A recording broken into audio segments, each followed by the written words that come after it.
এবং দেখতে পাচ্ছেন যে উনি একজন ডাক্তার হওয়ার পরে কিন্তু কাজ করছেন। এটা কিন্তু গর্বের বিষয়, এটা কিন্তু বিশাল বিষয়। কারণ হচ্ছে যে এই কাজগুলো আমাদের নিজের কাজ, কোনো লজ্জা নাই, কাজ করলে লজ্জা হয় না, কাজ করলে সম্মান বাড়ে। প্রান্তিক পর্যায়ে যারা খামার রয়েছেন, যদি একটু জমি পতিত থাকে, কোনোভাবে সেটাকে পতিত রাখবেন না।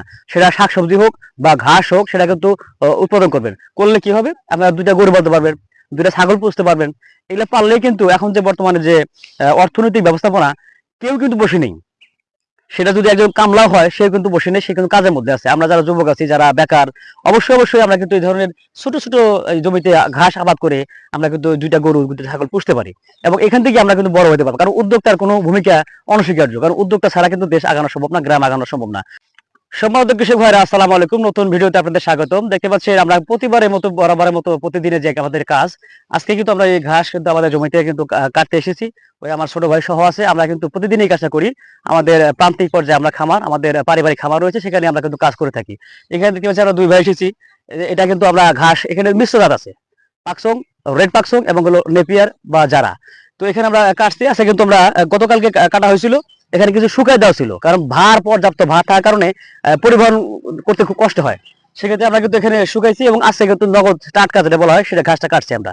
তো এখান থেকে আমরা কিন্তু নিয়ে যেয়ে আমরা কিন্তু ওই যে দেখাইছিলাম এর আগেও, যে আমরা ঘাস কাটি কি দিয়ে, মেশিন আছে একটা, যে মেশিনটার বাজার দর বর্তমানে কিন্তু প্রায় 1 লাখ টাকার উপরে বা আরো কম বেশি হতে পারে। আর আমরা যখন নিয়েছিলাম 20 সালে, তখন ছিল মাত্র 56,000 টাকা, তাও সেকেন্ড হ্যান্ড নিয়েছিলাম। তো সেক্ষেত্রে যারা ঘাস এগুলো বাড়িতে নিয়ে যা গরুতে খাওয়াবেন, তারা যদি প্রথম পর্যায়ে মেশিন না নিতে পারেন, তাহলে সমস্যা নাই। আপনারা কিন্তু এক ধরনের বটি জাতীয় কি বলে কাটিং যন্ত্র পাওয়া যায়, সেটা দিয়ে কাটতে পারবেন। আর এখানে দেখতে পাচ্ছেন যে আমরা মূলত এই ঘাসগুলো কিন্তু অনেকটা লম্বা এবং বড় হওয়ার কারণে, মূলত কারণ হচ্ছে যে আমরা ঘাস কিন্তু লাগাইছি প্রায় 1 বিঘা। ওই পাশে খেতে কাটতে কাটতে কাটতে কাটতে এটা কিন্তু ব্যাপক বড় হয়ে যায়, এবং এক পর্যায়ে মাঝখানে কালবৈশাখী ঝড় হওয়ার কারণে, যেটা বলছিলাম এর আগেও, যে এটা কিন্তু ঘাসটা কিন্তু অনেকটাই মানে মোটা হওয়ার কারণে শুয়ে পড়ছিল। তো এখন রোদ ওঠার কারণে মোটামুটি আবার দাঁড়ায় গেছে, দাঁড়ার কারণে কি এখন কাটতে অনেকটা সুবিধা। তো আমরা মেশিন থাকার কারণে এই ঘাসগুলো যত বড় হোক না কেন, শক্ত হোক না কেন, আমরা কিন্তু কাটতে পারি। কিন্তু যাদের মেশিন নেই, তারা কিন্তু অবশ্যই এত বয়স করা যাবে না, অল্পতে কিন্তু খাওয়াইতে হবে, না হলে কিন্তু আপনারা কিন্তু খাওয়াইতে পারবেন না। পরে যে ডাটা অংশ থাকে, এটা কিন্তু ফেলে দিতে হয়। আর আমাদের কিন্তু ফেলে দিতে হয় না, কারণ মেশিন আছে। এই ক্ষেত্রে আমরা কিন্তু বেশ পারি।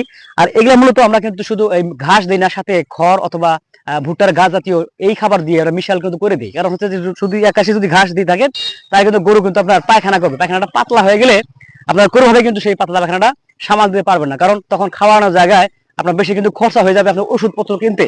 সেক্ষেত্রে এই ঘাস যদি আপনারা এমনিতেই খাওয়ান, তাহলে কিন্তু অল্প করে দিতে হবে, বেশি পরিমাণ দেওয়া যাবে না।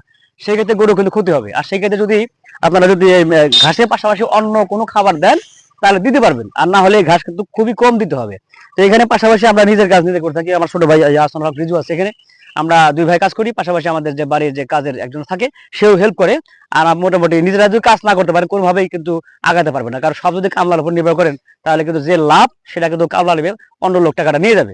সেক্ষেত্রে নিজেরা যদি হেল্প করেন, সময় দেন, তাহলে কিন্তু অবশ্যই যে কোনো খামার, বাড়ির হোক বা ব্যবসায়ী হোক, বাণিজ্যিক হোক, আপনার লাভ করতে পারবেন।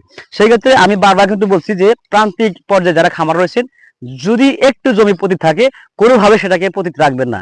সেটা শাকসবজি হোক বা ঘাস হোক, সেটা কিন্তু উৎপাদন করবেন। করলে কি হবে, আপনারা দুইটা গরু পালতে পারবেন, দুইটা ছাগল পুষতে পারবেন।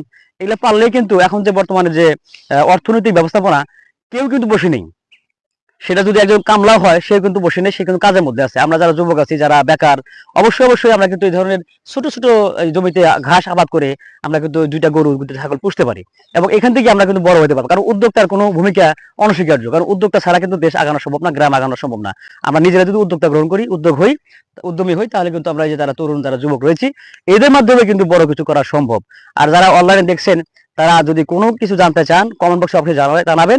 এবং কৃষি ভিত্তিক, এই গরু ভিত্তিক, এই ঘাস ভিত্তিক, খামার ভিত্তিক যদি কোনো তথ্য পরামর্শ থাকে, তাহলে অবশ্যই জানাবেন। ওই দেখতে পাচ্ছেন আহসানুল হক রিজু, উনি কিন্তু ডাক্তার, উনি কিন্তু একজন ডাক্তার, এবং অনেক অনেক জায়গায় উনি প্রশিক্ষণ নিচ্ছেন, যেমন রাজশাহী, তারপর হচ্ছে বগুড়া, সিরাজগঞ্জ, তারপরে কি বলে পঞ্চগড়, এবং সর্বশেষ রাজশাহীতে উনি কিন্তু ডিউটি কি বলে প্রশিক্ষণ নিচ্ছেন। তো সেক্ষেত্রে উনি কিন্তু বেশ পারদর্শী। যদি কারো যদি কিছু তথ্য জানা থাকে গরু বিষয়ক, তাহলে অবশ্যই আমাদের কমেন্ট বক্সে জানাবেন, আমরা জানানোর চেষ্টা করব।